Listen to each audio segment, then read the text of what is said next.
I know nobody gets the, like, I remember when Peyton Manning came to town, I had to cover that thing, right? I had to, I was standing outside your team store parking lot for what felt like 6 hours as we just want a glimpse of Peyton. I remember them whipping the car in and the gate was already open and they go in. Matter of fact, I don't even think they went through the gate. There's that little garage there on the backside of the facility. They went in there, they closed the door, everybody got out. I think a lot of people remember we got you probably don't remember, but there was a little wave from John and Peyton and John Fox as they went from the main thing to the weight room, and then another glimpse when they came back. And then they sent us on the dumb wild goose chase. I'm one of the 3 people that knew that Peyton and John actually left later because I didn't have much to do.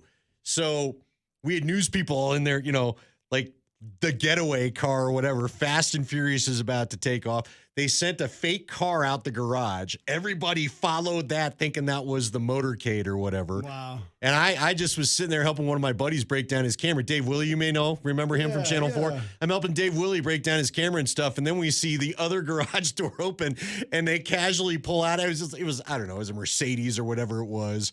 And we're like, oh, there's the real car. And then they went off and they went to Cherry Hills or whatever and had their steak dinners. You mentioned your steak dinner. When you're not the QB, what's do you get like the big steak dinner thing? Is it a lunch? What's it like on a free agent visit? I'm so glad you brought this up. I could talk for a long time about this because Peyton and I, we were free agents the same year. Right. So obviously the Colts cut him, so he's moving on.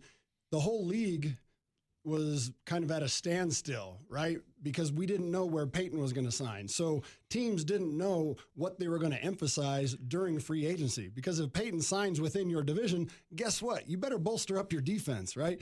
So I think free agency started on a Saturday, and the whole first week my phone was just silent, like dead. Like here I was, like I hadn't missed a game in 5 years. I was finally going to get paid. I'm like, yes, I'm going to be in high demand. I just know it. It was a humbling week, let me tell you. And then finally, as soon as Peyton signs, then bam, New Orleans is on the phone. Then I leave Houston, I go to New Orleans, I go to Cincinnati, I go to Tennessee, and to make a long story not quite so long. Hey, we like the long stories of radio. Keep going. Yeah, okay, I can definitely get into the weeds here in a little bit, but I'm sitting at lunch with the Tennessee Titans tight end coach, right? We had just spent the whole night together. I went out to a fancy dinner. They take you to fancy steakhouses, feed you all the most delicious food you want. Then they bring you in the next day and put you through a physical. You meet the strength coach in the weight room, and you just get a tour. And it's really a waste of time because I'm like, really, I don't care. I don't care about the weight room. I don't care what you're going to feed me. Just show me the numbers, please. Show me the contract. So I'm sitting at lunch with the Tennessee Titans tight end coach. And my agent calls me up. He's like, hey, you're not going to believe this, but Denver has this contract for you right here, right now. This is the numbers. They want you. I'm like, are you dead serious? Really? So I'm like, okay. So I go back to the lunch with the Titans coach. I'm like, that was the Broncos. They want me. This is the numbers. Can you guys match it? And so he gets on the phone, calls their general manager. I'm like, oh, we're not going to do that. So I'm like, okay, see ya. So I hop on a flight in Nashville. I land here at like midnight. And the next morning, I go into the Broncos facility, and they put me through the same old stuff, a physical. I meet with the tight ends coach and yada, yada, yada. And I saw Peyton in the training room. And to me, I had just gotten my butt kicked by him every season twice a season for the past 5 years, right? He looked atrophied to me. He looked like, I was like, I don't know if he's well. I really don't know how healthy he's going to be because, I mean, neck injury is a big deal. Right. Big deal. So I chicken out. This is a true story, Lindhall. I chicken out. I'm sitting there in Denver, ready to sign this contract. And I'm like, I start panicking because Mike McCoy's talking about his stupid offense he runs, and it's just like a foreign language to me. And I just didn't want to learn a new offense. So I walk out onto the practice fields at the Broncos facility. I call Gary Kubiak in Houston. I'm like, hey, these are the numbers. Make them the same. I'm coming back. I'll come back. He's like, all right. 5 minutes later, they call me back. Hey, the money's the same. Come on. I'm like, okay. So I told Denver, I was like, I got to go home and pray about this. I got to go home and think about it. And so I'm on my way to the airport. I'm in Fred Fleming. He works for security for the Broncos. Great human being. So he's driving me and Jeff Saturday out to the airport. Jeff Saturday must have been doing some reconnaissance or something, because he was asking me, hey, how's it going? How's your free agency tour going? Blah, blah, blah. And by then, I'd just been to 4 different teams. I just wanted to go home and hang out with my wife and my 2-year-old son at the time.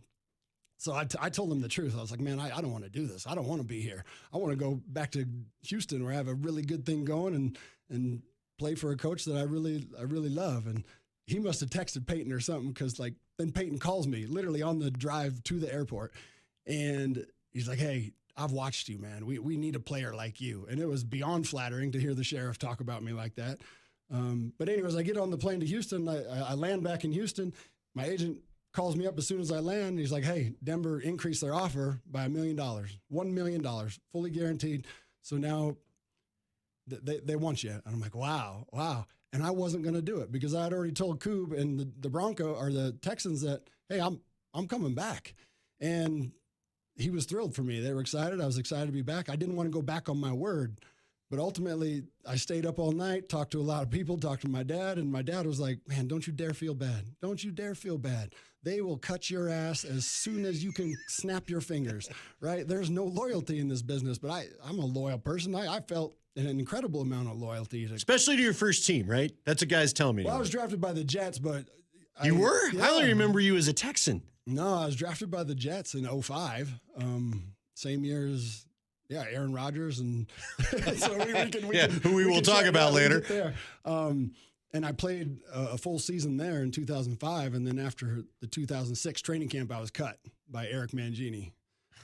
So then I was out of football. What a shock! The entire 2006 season, out of football, and didn't get an opportunity again until I signed with the Texans in 2007. All right.